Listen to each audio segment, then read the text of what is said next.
Howdy, howdy, team.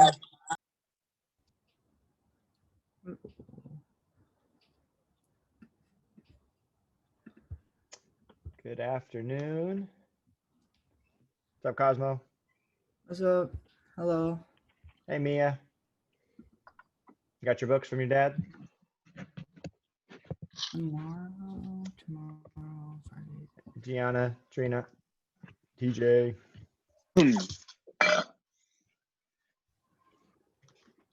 Right.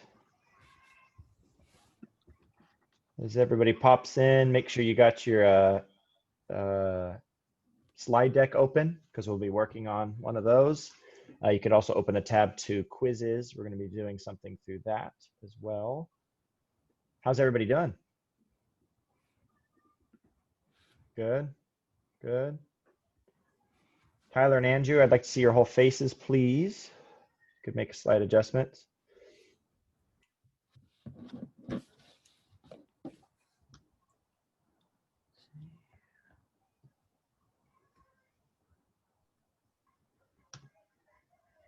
Anybody have any, while we're waiting again, almost everybody's coming. Any questions about the slide deck or the class, due dates, anything not clear?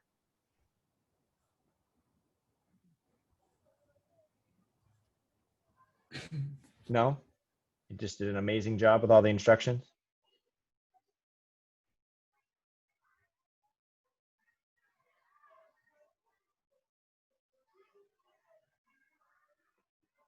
No question. All right, let's go ahead and put. Okay, that's it. Okay, hi Ainsley. Hey Kylie. How's your baby, Kylie? She's good. Yeah, does she sleep at all? Kinda. She doesn't really sleep much. She wakes up a lot? Yeah, she just cries a lot. Okay. Have you changed the diaper yet? No. No, not doing that yet. Nope. Okay. Oh, here's one more. Here we go. Okay, well, we'll get started here in a second. But again, the first thing I wanted to ask was just any questions, but the slide deck's good. When's the slide deck due, TJ? Monday. Monday, right. Did you have to turn anything in for today's class? Trina, was there anything you had to turn in for today's class? Yeah, there were a few slides. Okay, good. There were slides that I wanted you to complete so that you actually know what we're talking about today. You don't have to turn them in. There's nothing you need to turn in. That was a question from one of my other classes. So don't submit that. You just keep working on it. But that just indicates, hey, have this ready, this material read or watched by the class date. So you kind of, again, you can participate in what we're going to do. Okay, well, somebody volunteer to pray for our class, and we'll get started. All right, TJ. Dear God, I pray for a good Jesus. class today, that we would all be attentive and learn during this time. I pray that we would all remain focused and do well in our classwork, and do just honor you with how we act and what we do. In your name, amen. Amen. Jesus.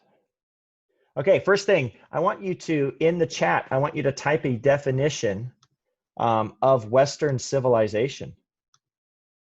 Write a definition of Western civilization. It's one of our introductory topics before we launch into. So based on what you've heard so far, just take your best stab at it. Please don't Google search it and copy and paste it in there. I don't care what Google says. You're not going to be marked down. Don't worry.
Okay, these are looking good. Let's get a few more.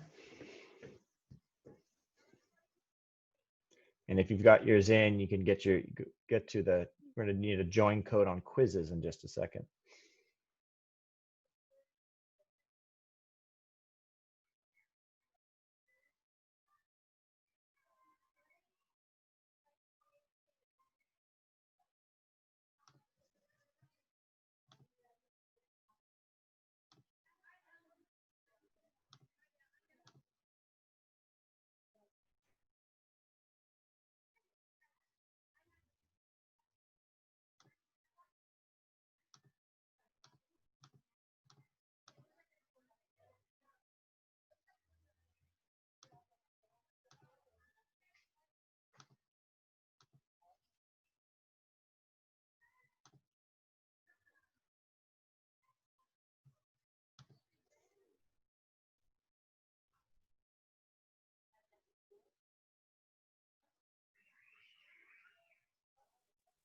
You send it.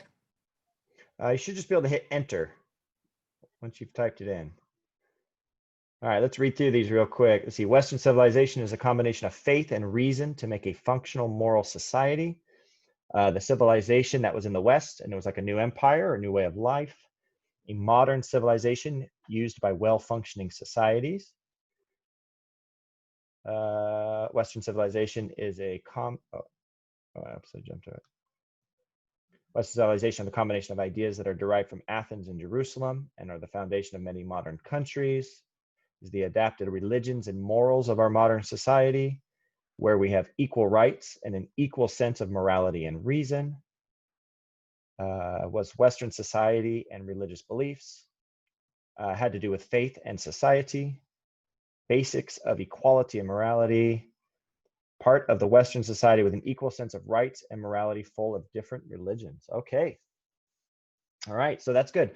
We're going to try to nail that down a little bit today. That's going to be our focus, is what are we talking about when we talk about Western civilization?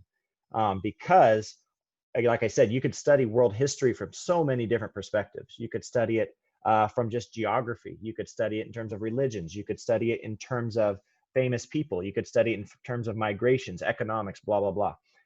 We're going to have the focus of this thing called Western civilization. What is this civilization and where did it come from? And why should we even care? And that's kind of where our next thing we're going to do is go ahead and go to quizzes and put in 244124. 244124. And what this is, it's actually not a quiz, it's a poll. It's like a survey. It's a survey. And what you're going to see is you're going to see, I think, about 12 questions that basically ask you to choose between two statements, which one you most agree with. So you're going to read, there'll be an A and a B, one statement, another statement, what you agree with most. So don't sit there and go, well, I kind of agree with both. Just make a decision. There's not a right or a wrong answer, but we'll kind of go through the questions after you've all taken it, and I'll kind of discuss what it's getting at. But again, it's all to kind of help us define this idea of Western Civ. Cosmo. Wait, could you say the code again one more time? Yeah, Sorry. it's in the chat, but it's 244124. Wait, thank you. Mm-hmm.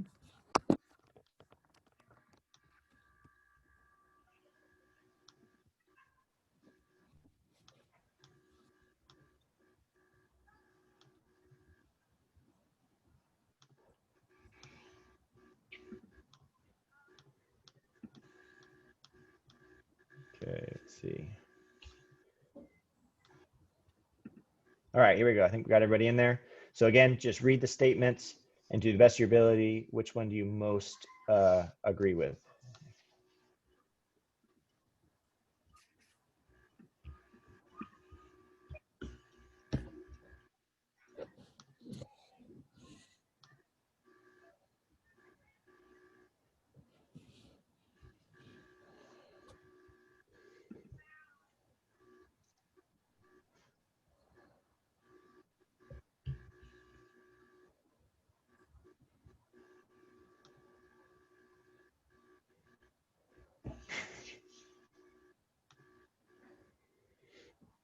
You gotta learn to spell, Ainsley.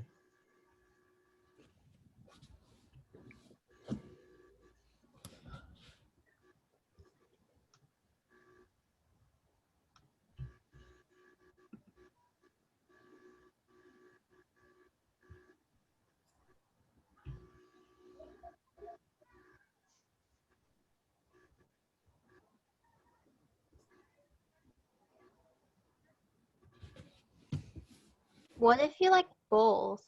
You're going to have to go with your gut instinct. Which one do you think is more important or more true? Even if it's just slightly more so, you're going to have to split it. Or not split it, but pick one. And we'll discuss them. We'll be going over them so you can explain what you thought.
Okay, getting close.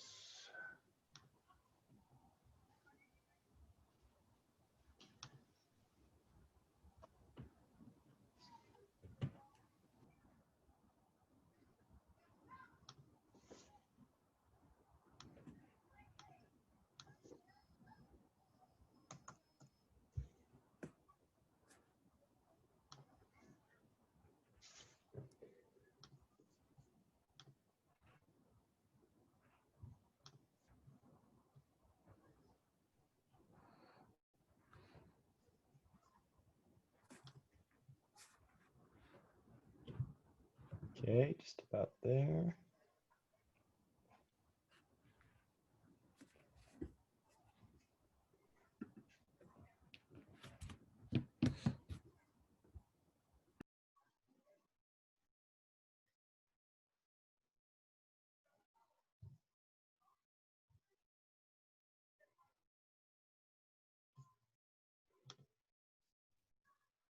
All right, Jocelyn, you almost got it?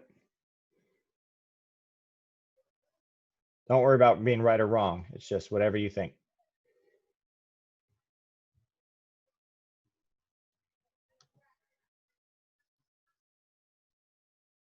And so what we'll do in just a second, I actually had never done a poll, so we'll see about looking at the results. But basically, each of these questions encapsulates one of the values or ideas of this thing we call Western civilization, which the person who said the definition of coming from the ideas that were derived from Athens and Jerusalem, whether that's the Jews and the Christians, or then the Greeks, and then even the Romans, that is the culture that we live in. Okay, so let's see. Let's review the questions.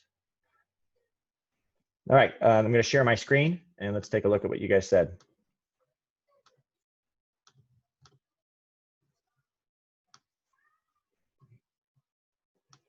All righty. And again, go ahead and if you don't mind, you can unmute your mics because we'll kind of have an open discussion here because I won't be able to see everybody if you want to say something. So just have your mic on and then you can just chime in. I'd like to hear some explanations of what you were thinking with each question. But this first one said that people are so different, laws should be enforced depending on who is involved. The same laws should be enforced for all people. Anybody have a comment on that one? Why they picked what they picked?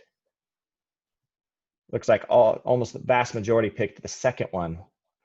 Mia, what were you thinking? I don't remember which one I picked. I don't know. Well, are you the one? Well, are people so different that laws should be enforced depending on who's involved, or should the same laws be enforced for all people? Probably the same laws. Why? Because everyone's equal. Because everyone's equal, but we all have different backgrounds and things, and we have different beliefs and religions and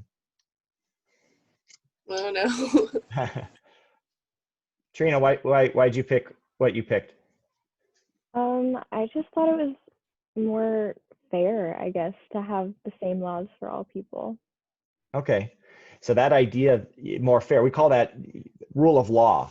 The idea that people, was it Mia? You said equality. That's exactly right. Equality before the law. That you guys ever seen the Statue of Justice and she has a blindfold on? You know, that doesn't really matter who you are.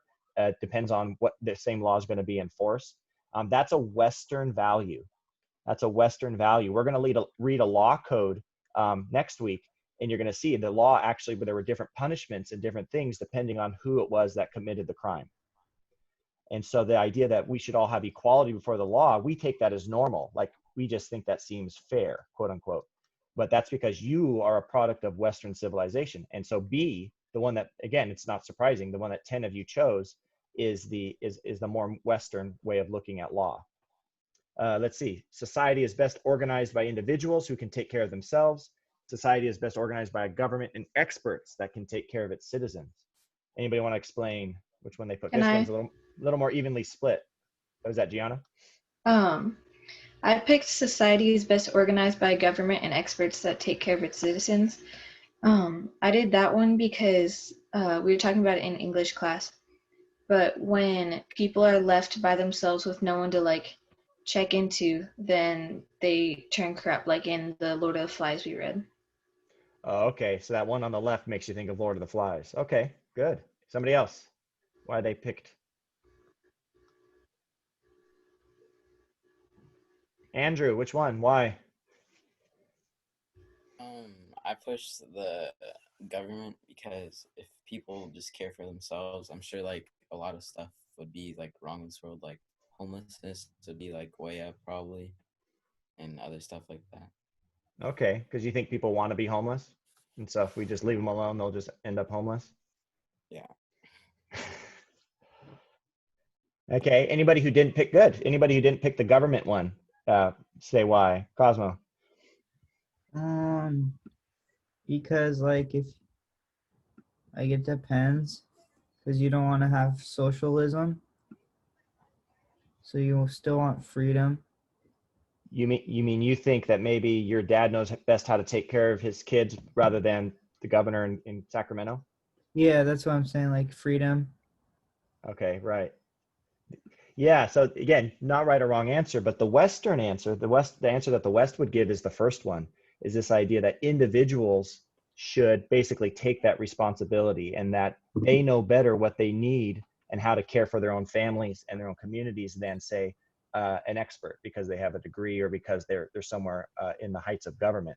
But this is an absolutely vital question. I would say America is similarly split in terms of your answers, in terms of, well, who should be most in charge? Should parents be in charge? You know, should our school be able to open and deal with coronavirus as we think we can and are willing to risk? Or do we need the governor in Sacramento telling us, no, it's just too dangerous for you guys to be on campus. Too many people would die. And so that's why you're all at home on your computers right now.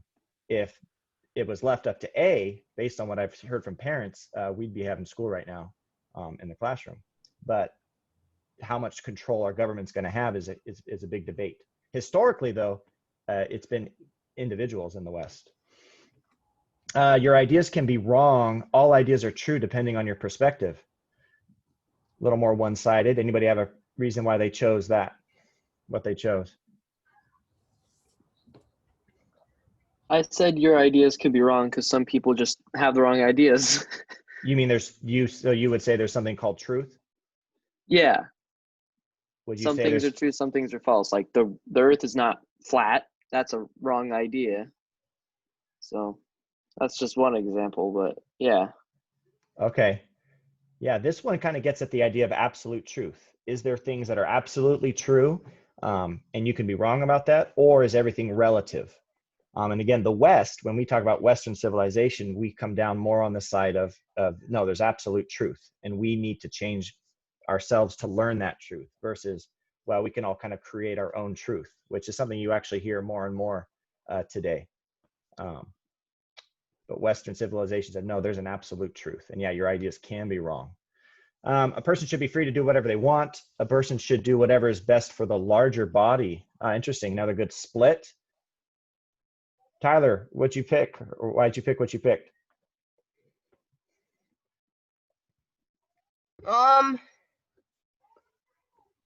I picked a person should be free to do whatever they want. Okay, how come?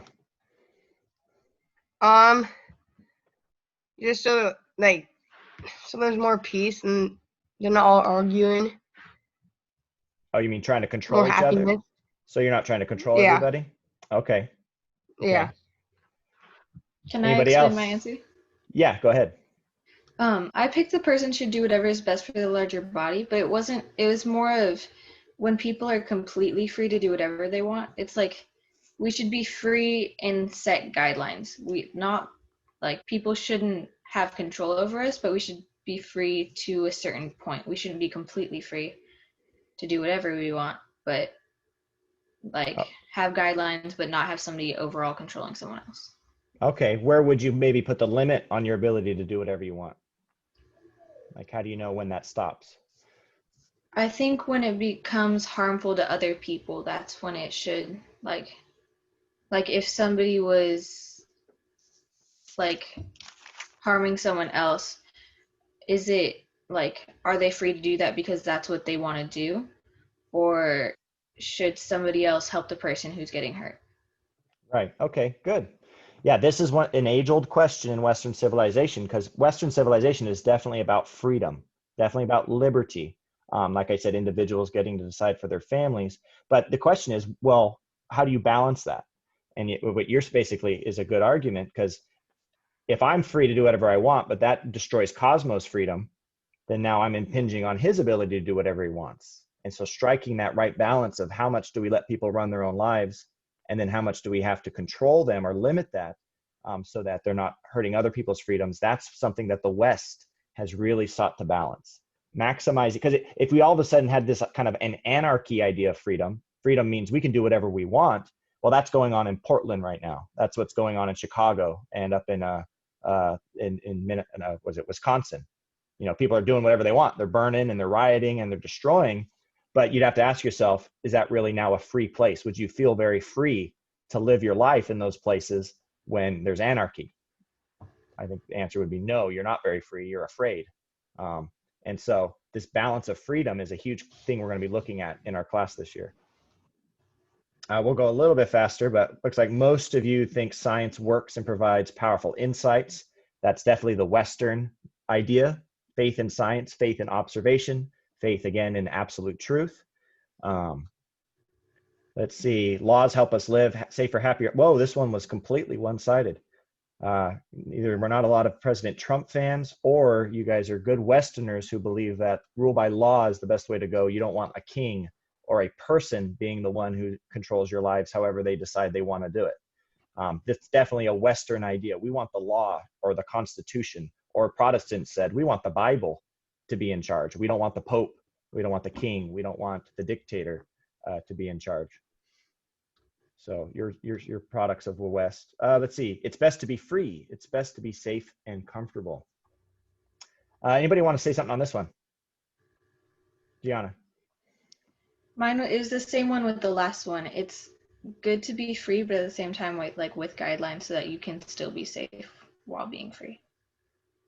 If you had to pick one though, which one would you fall? If you had to err on the side of freedom or safety, which one would you fall down on? The one I did was safe and comfortable. Mm-hmm. Because generally when you're comfortable, you can someone who's comfortable isn't being controlled by anybody else if they know, if people aren't knowingly being, they're not knowingly being oppressed and comfortable with it normally, I would think. Okay, that's a good point. So in other words, if you're oppressed, that you're not going to be comfortable. Yeah. I think that's valid, though. When you first said it, the image that came into me was a bunch of cows going to their meat pens, and that's why I had to try to rephrase it. How well fed, and I'm like, they're pretty comfortable, I think, right up until they put something through their head. But no, I take your point too. I think there is something about the human spirit that is not quite comfortable if it's not free. This is a huge question. You know, is it because freedom, again, we talked about, if freedom involves risk, freedom involves taking a chance. Like I said, if we decided we wanted to come back on campus, maybe we'd be free to have classes, but we'd be taking a potential risk, or some of you would be uncomfortable because you'd have to wear a mask or something like that. And people right now, America is right in this balance of, well, wait, do we want to be free to have church? Do we want to be free to worship and sing? Do we want to be free to have school? Or should we err on the side of being safe? The West has traditionally said, you know what, we've got to maximize freedom, even if it involves potential risk. And more our society is becoming a society, one of comfort, and that we don't want to do anything or say anything, preach anything, if it makes people uncomfortable. And so it's kind of an interesting, again, balancing act that we're in. But the West has always come down heavily on, you know what, I'll sail across the Atlantic Ocean, I'll start a new colony, half of us might die, but we'll do it if it means we can be free. The world is mysterious, unpredictable, and unknowable. Some in the majority said we can be unlocked by human investigation. That's similar to the science one. The West definitely was more B there, that they said, hey, you know what, we can unlock these complexities. Human beings have this amazing ability to figure stuff out. And so we can know the truth. So that's a little more of the Western mindset. My world is important. My family is important. Okay, kind of a stronger majority family. Definitely a view of the West. Kind of going back to that question of whether we're ruled by experts or whether we're ruled by ourselves. That again, the family is kind of our world. The family is the world of the West, and where everybody takes care of their own families, that actually leads to the best outcome versus, you know what, I don't know about my kids, but I'm going to go try to save the world at the UN or something. So again, that's kind of more of a Western mindset there about family. Equality is our greatest value. Liberty is our greatest value. Okay, I want to hear some thoughts on this one. Who picked what? Jocelyn, which one did you pick, or what were you thinking? I did equality is our greatest value. Okay, how come? I don't know. I think that's just like a big thing that I'm just really big on that, and being equal in every person and every life. Now you're a lot taller than other people. Is that a violation of equality, or what do you mean by equality? Oh, I mean like race, sexuality could be a part of it. Yeah, just like poor or rich people. So you think we should all have the same amount of money? Well, yeah, I mean, yeah. I was talking most about like race, just how that's a big part of it, and how everyone, it doesn't matter the color of your skin, and that's what I was like thinking of. Okay, so like a racial or ethnic equality. So are so you don't necessarily think that the money equality? Yeah, I don't know, because I want the person who had a summer job, I want them to give some of the money to people, some of us who didn't do a summer job. That way we could be more equal. Can I help Jocelyn out real quick? No, Jocelyn's doing fine, but you can definitely add to it. I appreciate what she's saying. Can I add to it then? Sure, yeah. Okay, so I picked liberty, but just because, like, in reality, liberty is what it is, because we're not all equal right now. Not in the sense that we should all be exactly the same, but in the fact that, like, maybe at your job, if you're like a woman instead of a man, you might be paid less because of that fact. Or like at a trial, like if you're Black, they might see you as guilty already, just because that's the way our society has been, like, that's the way people have seen it already in the past. So like to change that into like like a fair, like women should be like paid the same as a man in the same job if they're doing the same stuff, and like two people committed with like who are tried for the same crime but like different ethnic backgrounds should be tried the same and not different because of that. Okay, so yeah. Why did you pick liberty then? I picked liberty because equality, it should be, but we're not equal right now. So I wouldn't see that as our greatest value because we're not there yet. Okay. But you were saying in some ways we are equal regardless of like our gender or our ethnicity. In some ways we are, but not completely. So it's not yet our greatest one, our greatest value. Okay. Yeah. So this is going to be another big question that the West has tried to argue about, is to our debate and figure out is, do we let people be free? Because what we find out is these two things in some ways are very opposed. The more you let people be free, the more people end up different. Because if I gave you each $100, you would all do different things with that $100. Or if I gave you all, 2 weeks to write an essay, you would all use those 2 weeks to write your essay in different ways. And so you'd all end up in different places. If we leave people free to make their own decisions, we're not going to all end up in the same place. If I say, hey, you can go eat lunch wherever you want, some of you are going to end up at Taco Bell, some of you are going to be at In-N-Out, some of you will be like, no, I got something in the fridge. That's just kind of the idea that if we're free, there's going to be a type of equality. And is that type of inequality? And is that inequality something that's okay? Or do we need to cut back on the freedom to make sure everybody ends up a little bit more the same? And that's going to be, again, a debate. The West has basically said, no, we're going to favor liberty because the type of equality we're looking for is not that kind. So again, evenly split though, because there is a type of equality that the West does advocate, but I think it's going to be really important to understand what we mean by equality. Do we mean we're going to all be the same, or do we just mean something more like we're all equal in the eyes of God? We're all equal before the law. We're all equal before our boss or something.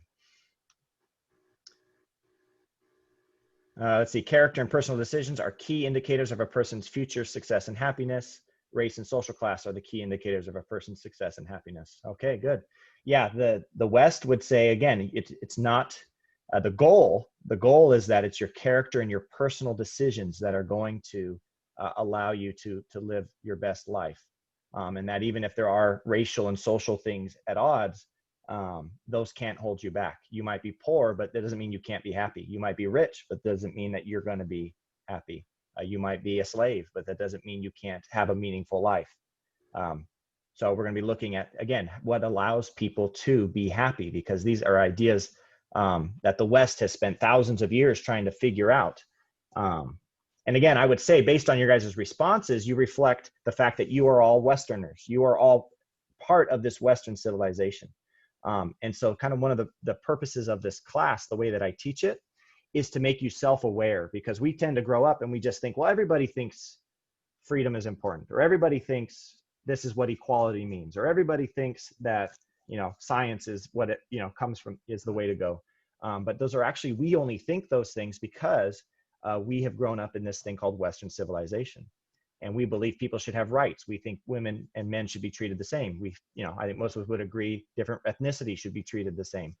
But that's not how human beings have always seen it. In other words, we live in a world built by Athens and Jerusalem. We live in a world built by Western civilization, and so we need to better understand how that happened, so that we can allow it to keep surviving. Because otherwise, we could end up, if we don't know where our world comes from, we could very well end up with a world that looks very, very different, where all of a sudden we're doing things and treating people and losing freedoms and equalities that we just took for granted. We just thought, oh, human beings live that way. And the next thing you know, we're living in Nazi Germany. Or the next thing you know, we're living in, socialist Venezuela, where they're eating dogs. And the average person has lost 20 pounds because there's not enough food for people to eat. Because we didn't realize, wait a minute, the reason we have what we have is for all these different reasons. So that's kind of, again, the heart of why I think history and the world history is important. So what I want to use the last little bit for is, you have that orange slide, the second orange slide in your slide deck. And it's just a comparison slide that I want us to finish and complete together. I'm going to put you into breakout rooms. Does everybody know what slide I'm talking about? Yeah. It says Jerusalem versus Athens. And I'm going to put you in a breakout room where you're going to go to a room with a couple other people in this class. And I want you guys to brainstorm the key idea from each of those places. This is just based on the video. The benefits, and also what would we lose if we lost that key idea. And you're just going to type those in. I'll give you about 5 to 7 minutes to do that. And then we'll all come back together and we'll summarize it and we'll be done. Okay.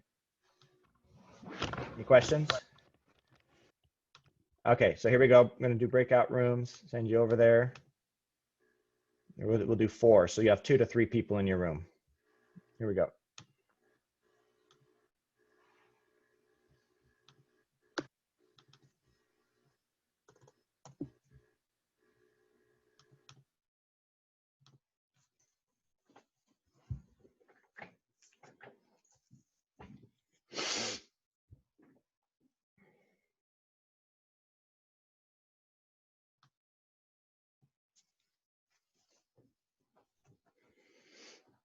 All right, Elias, if you're watching this, this is where you can jump ahead because it'll be about 7 minutes of just looking at myself.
Okay, welcome back.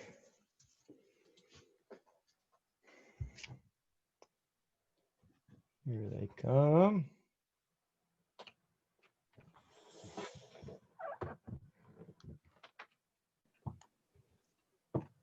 Okay, so I'm going to throw up, oops, somebody got kicked out. We'll let them back in.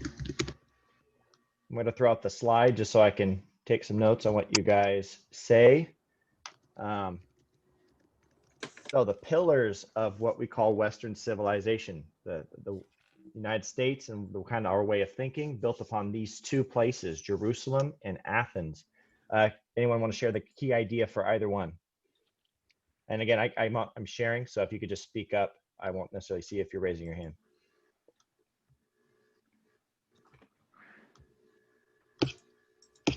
Key idea for Jerusalem or Athens? The key idea for Athens is using reason and logic to discover the world and explain mysteries. Okay, so reason, key word, key idea is reason. Okay, man's ability to think logically. Okay, to think and debate logically. Okay, what are the benefits of that? The fact that we are what we we value reason and objectivity, logic. Gianna. That we can think through things like how to create, like, I don't know, like vaccines or medicines to help cure diseases, or like me and Jocelyn, we were in a break room. We were talking about how, like, we got to space, we had to figure out how to do that, and using reasoning and stuff helped us do that. Okay, good. Yeah, so the whole fields of science, medicine, technology. We'll talk about in this class that science, not necessarily technology and medicine, but science itself is actually a birth created by Western civilization. It's a product of the West. Okay, what else? Benefits, other benefits of this. The ability to think and reason as human beings. There's a better understanding of the world and how it works, and there's much more scientific advancements. Okay, true understanding of the world, nature. Okay, yeah, absolutely. It's nice to know why weather patterns are actually happening. When you're sick, it's nice to know why you're actually sick, why something is actually broken or how it works. So if it breaks, you can fix it. Okay. Anything else? A benefit of using your reason. And let me just add, a part of a reason is what we're kind of doing now, or even what we did with the poll, is that I can think critically about things and you can think critically about things. And when we come together, what do? Share. Share, discuss. We even use the word argue.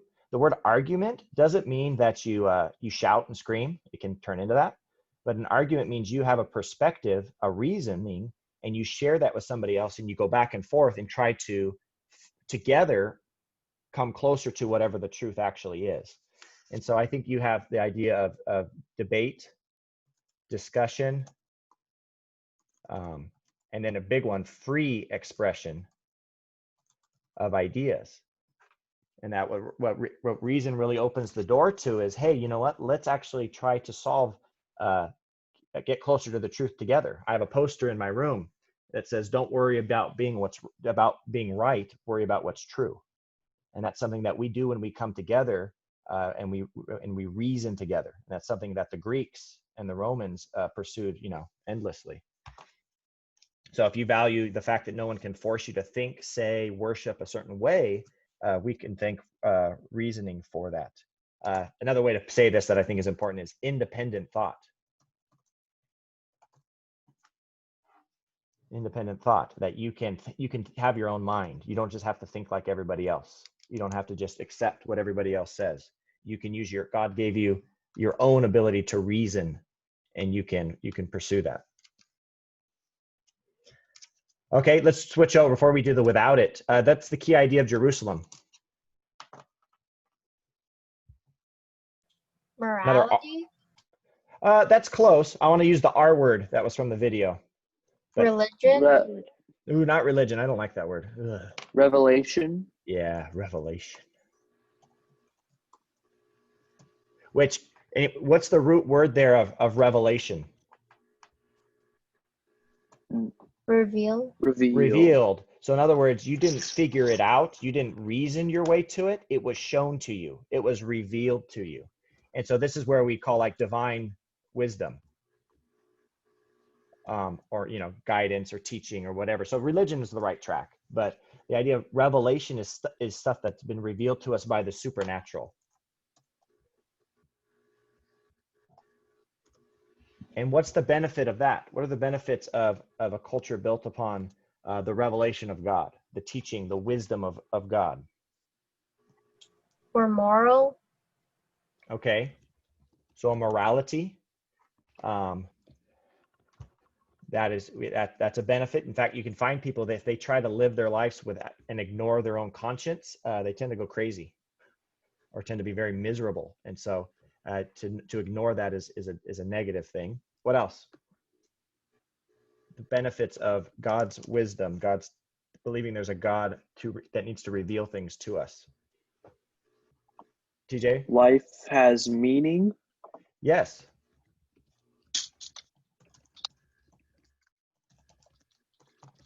In other words, yeah, there is a purpose. If it's not just nature, a blind, personless nature, there's actually a purpose to what we're doing, why we're alive, why the world was created. It didn't just happen as, you know, a quote unquote accident. It actually has a story to tell or an intent behind it. And that whether or not you choose to be a moral person or we choose to make certain decisions, that actually has significance.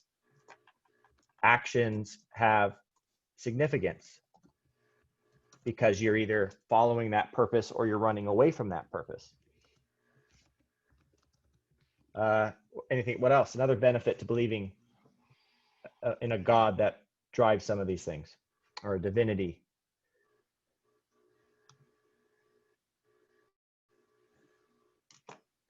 Each life has value. Oh, there you go. We were talking about equality. Well, you know what? If we don't have a divine revelation to make the argument for equality or why we should even have equality, is really hard to make. But if you say, you know what, we're all children of the same God, we're all children of the same creator, we're all human beings, then all of a sudden you have a built-in equality.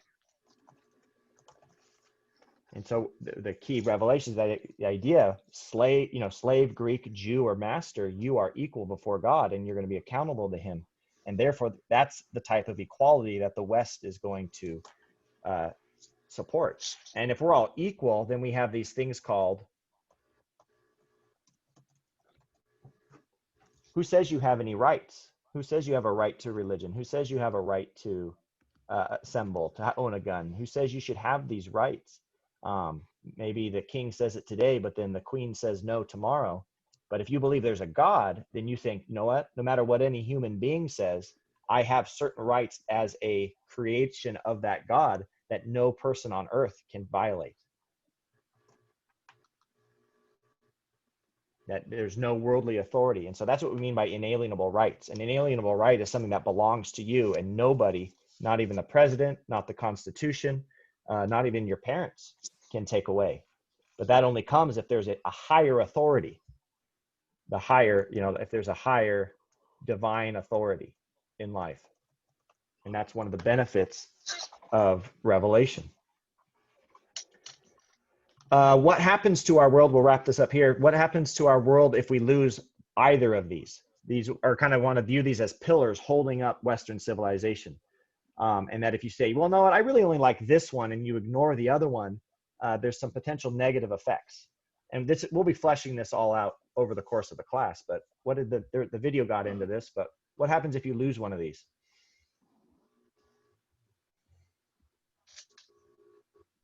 Trina, what happens if you lose you say, I'm all about reason and logic and the objectivity of nature, but I'm not worried about anything supernatural. I'm not worried about any more moral purpose.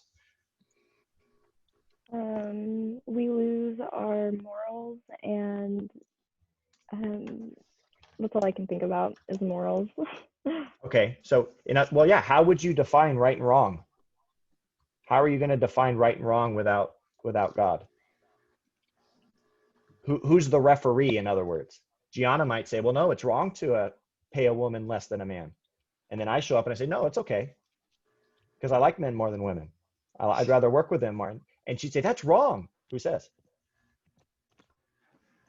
You know, people, well, no one would. That's only because we have some shared values. But so, yeah, a common loss of truth and morality. It all becomes relative.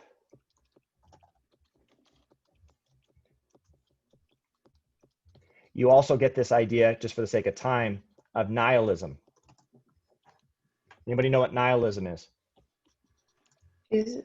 Isn't that just you can do whatever you want for whatever, or is that different? It's actually kind of the result of you can do whatever you want. It's how you feel when all of a sudden someone tells you can do whatever you want. Like here's a real quick example. Cosmo, you want to play a game? Okay, you're first. Go. Okay. What game do you want to play? Go. We'll see. You can. I don't even know what to play. Good. How's Cosmo's life? Does Cosmo have a lot of purpose in his life without some direction on what his life, the game is supposed to be? In other words, this is without purpose. If we lacking the revelation, we can discover everything about how the planets and the moons formed and how our bodies work, and the best diets we can eat. But then we don't know. Wait a minute. What's the whole point of this? What's the point of staying alive? What's the point of being able to vote? What's the point in being able to have kids? We lose our purpose, and that's called nihilism. When there actually isn't guidelines to tell us what we're supposed to be doing, the type of game we're supposed to be playing, you can just do whatever you want. Well, actually, if you tell somebody they can do whatever they want, they tend to just freeze, and they don't know what to do because they don't know what the rules are. And that can kind of be like, this is a stupid game. Why would I play a game with no rules? What's the point? And that's basically what can happen to people's entire lives if they don't have that revelation. They can have all the money that they want. I think we have a lot of Americans like this. We're very blessed, but they're like, well, what's the point of it all though? And so they go out and they smash and burn things because that makes them feel like they have purpose. Or they take drugs because maybe that hides the fact that they don't have purpose. And then without why don't we just want divine revelation and not our own ability to reason and have free independent thought? What does that look like when everything is religion and everything is divinely ordained? TJ. We fall into fanaticism and make illogical decisions and have stubbornness in our own beliefs. Okay. Fanaticism, right. Blind obedience. Okay, the idea that, yeah, now you have to believe it, but that doesn't make sense. No, but you have to believe it. But my reason tells me that's backwards. I don't care. You break the rules, you're out of the family, you're out of the church, you're executed, you're thrown in jail. We can't, there's no discussion here. Just be quiet, I'm right. It's what God said. And so you basically get this fanaticism, this blind obedience, and basically what you'd call it, an oppression, because you can't, you're just forced to believe things and live a certain way that does not feel correct to you, that your own violates your own conscience. The video, real quick, we'll wrap it up here. The video basically gives the example of Islam, or at certain times the Catholic Church,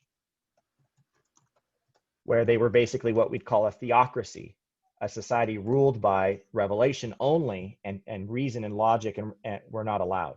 You weren't allowed to have a free exchange of ideas. You just had to follow the rules or you'd be punished. On the flip side, what we run into with societies without revelation is where we get communism. Or basically you are just controlled with whatever makes the most logical sense of the state, and you're just a cog within the larger wheel of society. And both are not a good way to live. Both are not a fun way to live. A fanatical adherence only to revelation, or a fanatical adherence only to your own reason. And if it's not physical and we can't investigate it with science, well, then it doesn't exist. don't tell me anything about your soul. No, you're just a collection of cells, and a biologically living creature. We'll flesh that out more. But again, the key idea is knowing that there's these two sources, and that they have built up the world that we live in. The world that we live in is not quote unquote normal. It is the product of what's happened in history, and we have to decide: do we like it, and do we want to preserve it, or do we care if we change it and we kind of head in a new direction? Alrighty, I've kept you too long. I'll let you go. Any questions before you go?